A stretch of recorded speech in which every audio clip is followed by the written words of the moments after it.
Maaga nga nagising ngayon si Mama dahil sasanayin na nga daw niya ang katawan niya para sa pasukan na ready na. Siya nga ay mag-general cleaning na din nga ngayon dahil kapag may pasok na, hindi na naman maasikaso ang bahay. At wala nga laging tao dito sa bahay kapag weekdays. Ito nga, tulog na tulog pa din nga ako dito. At tignan niyo naman ang mga katabi ko. Kasarapan ng tulog mo at matatabunan ka nito ay goodbye earth ka talaga dito.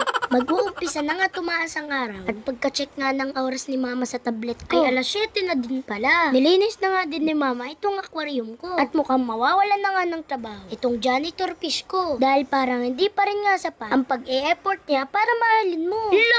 Madami na nga nagawa si Mama. At mukhang gigisingin na nga niya ako para nga mapamukha na marami na siyang ginawa. Tapos ako hanggang ngayon ay tulog pa. Pwede naman kasing gisingin. Pagkagising ko nga ay ginawa ko na nga agad ang task ko. At hindi naman masyadong halata na antok nga ako diyan. Habang nagwawalis nga ako, nagluluto na nga din dito si Mama ng almusal ko. Nakailamos na nga ako at nagbihis na din pala ako. At nakita ko nga itong giveaway nila Mama. At madami pa nga akong tinatanong dyan sa kanya. Tandaan niyo pa ba kung kailan kami nagpuntang Lahiya? Ito nga pala yung atis na kinuha namin doon. Tignan niya naman at nainog na nga. Pero sabi nga ni Mama, ayaw niya na daw kainin ito. Baka nga daw may nagsasayaw na sa loob. Sa pagkukwentuhan nga namin ni Mama, nakalimutan na nga namin itong patis na niluluto niya. Grabe naman, kinulang pa ata sa prito yan. Nagluto pa nga ulit si Mama at baka nga daw mapait na yun. At sabi ko nga sa kanya, ako na nga mag-aalam dito. At ituloy niya na nga din ang pag-general cleaning niya. Isang buwan na nga din, hindi nasisilip itong likuran ng rep. At halos mapuno na pala itong patuluan niya. Tignan niyo naman ang isa ko pang nakita. Kaya pala hindi nauubusan ng guyang. Ay meron pala sila ditong pinaglalamayan. Ay nako, ano ba naman kasing ginagawa mo diyan?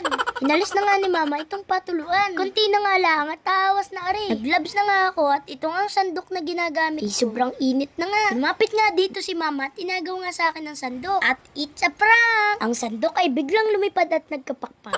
Hindi pa nga tapos sa paglilinis si Mama ay pumesto na nga ako dito. At kumain na nga ako at tignan nyo naman ang mga katabi ko. Maya-maya nga, baka ito na masubo ko. Bigla-bigla na nga lang umirit itong si Mama. At eto nga daw sinandok kong kanin ay panis na pala. Ay bakit naman kasi naka-display pa din eh? Hindi ko nga napansin na meron pala dining bagong saing. Ay ano pang gagawin? Ay siguradong nagtra-travel na yon sa loob ng tiyan ko.